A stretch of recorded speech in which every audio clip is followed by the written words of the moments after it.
आत्मवंदन मित्रों, हमने पिछले वीडियो में ऊर्जा के बारे में बात की थी कि कैसे हम उसे ऊर्ध्वगमन की दिशा में ले जाएं। और पहला पॉइंट उसमें हमने यह सीखा था टोटलिटी, कि टोटल होकर कैसे जिएं। इसे आप पिछले वीडियो में देख सकते हैं और इसके आगे की चर्चा हम आज के वीडियो में करेंगे। तो हमारा जीवन जो है वह पूरी तरह ऊर्जा पर निर्मित है, क्योंकि यह स्थूल शरीर जो हमें दिखाई दे रहा है उसके पीछे एक सूक्ष्म शरीर है, एक ऊर्जा शरीर है। और उस ऊर्जा शरीर को जानकर समझकर ही हम अपने जीवन को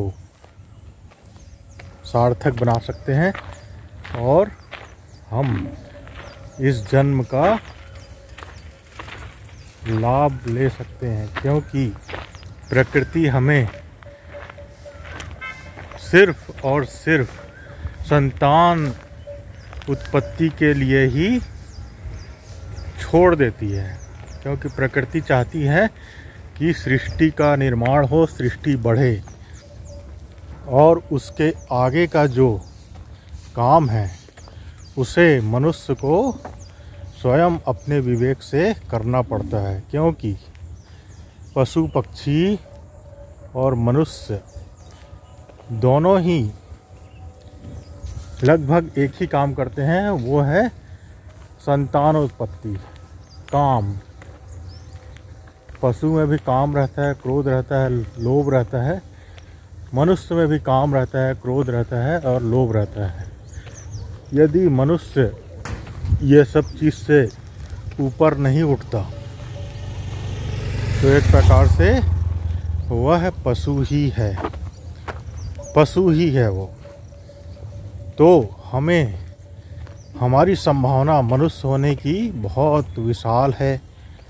तो हम इस संभावना को क्यों ना जानकर, इसका उपयोग कर हम अपने आप को पल्लवित करें, अपने आप को खिलाएं, और हमारे बीच ही हम जैसे ही लोग इस जीवन में परम तृप्ति और परम आनंद से जीकर और संतुष्टि से इस जीवन की सार्थकता को पाए हैं।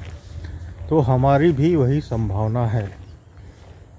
वैज्ञानिक कहते हैं कि मनुष्य का जो स्थूल शरीर है बस वही है, लेकिन भारत का अध्यात्म प्राचीन से प्राचीन हजारों लाखों वर्ष का शोध जो ऋषि मुनि ने किया है, उन्होंने कहा है कि हमारा जो शरीर है उसके अंदर भी एक सूक्ष्म रूप से छिपा हुआ अशरीरी है, और उस अशरीरी में ही हमारे 7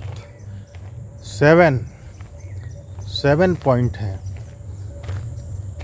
और हम 7 मंजिलों वाले महल के मालिक हैं। लेकिन हम अधिकतर महल के पोर्च में बैठकर ही अपना जीवन समाप्त कर देते हैं, महल के पोर्च में बैठकर। और 7 मंजिला जो भवन है उसमें हमारा प्रवेश ही नहीं हो पाता, क्योंकि हमें उसमें प्रवेश करने के लिए हमें उसे समझना होगा, और एक एक मंजिला को पार करके हम 7 मंजिलों वाले महल के स्वामी तो है ही, लेकिन उसे हमें अपनी समझ से यह विकसित करना होगा। क्योंकि संभावना तो हमारे पास है ही, बस उस संभावना को खोजते हुए उस तक हमें पहुंचना होगा। तो पहला चक्र रहता है हमारा जो नीचे का चक्र है, जो सभी में होता है, पशु पक्षियों में होता है, और वह एक्टिव रहता है, शुरू से ही एक्टिव रहता है। प्रकृति उसे एक्टिव करके ही भेजती है। एक उम्र के बाद 14-15 साल के बाद वह चक्र ऑटोमेटिक एक्टिव हो जाता है और उस एक्टिव चक्र के कारण हमारे शरीर में यौन इच्छा, काम इच्छा और वासना जन्म लेती है। और वही पहला द्वार है जहाँ ऊर्जा संग्रहित होती है और उस संग्रहित ऊर्जा का उपयोग संतति और बच्चे के जन्म में सहायक होता है।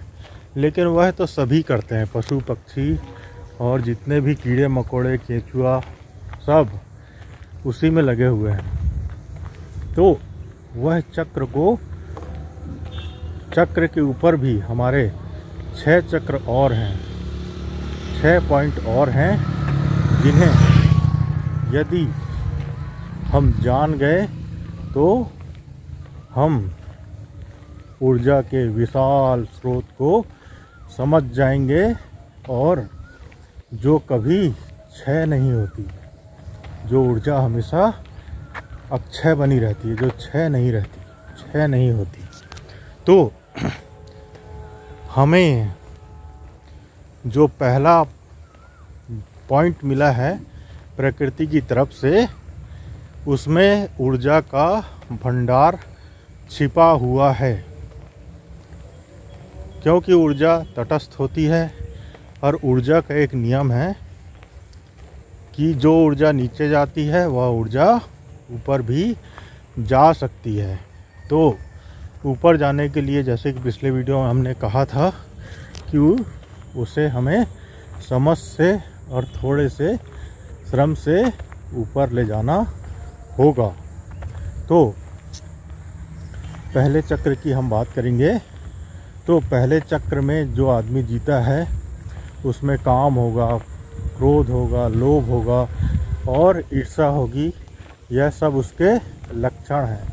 जो पहले चक्र में जिएगा उसके लक्षण हमें स्पष्ट दिखाई देंगे। छोटी छोटी बात में वह प्रतिस्पर्धा करेगा, घृणा करेगा और लोगों से अपनी तुलना करेगा और असमंजस की स्थिति में रहेगा, हमेशा तनाव की स्थिति में रहेगा और वह संतुष्टि महसूस नहीं करेगा। ये पहले चक्र के लक्षण हैं। तो जब तक हमारा फर्स्ट जो चक्र है, सेक्स चक्र है, यौन चक्र है, काम चक्र है, उस चक्र में ऊर्जा अटकी रहेगी तो हमारा जीवन वैसे ही एक चक्र में घूमता रहेगा। अशोक चक्र, सम्राट अशोक का जो एक सिंबल है चक्र,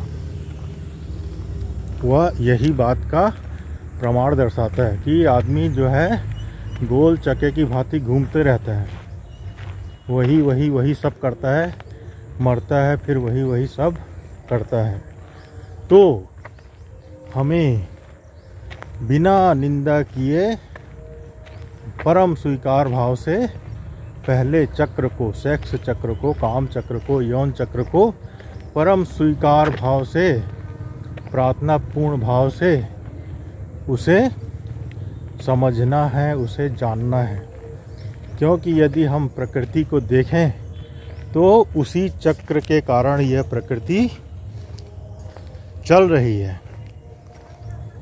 फूल, पौधे, पशु, पक्षी, जहाँ भी हमको सृष्टि का विस्तार दिखता है वह इसी चक्र से के माध्यम से ही विस्तारित होता है।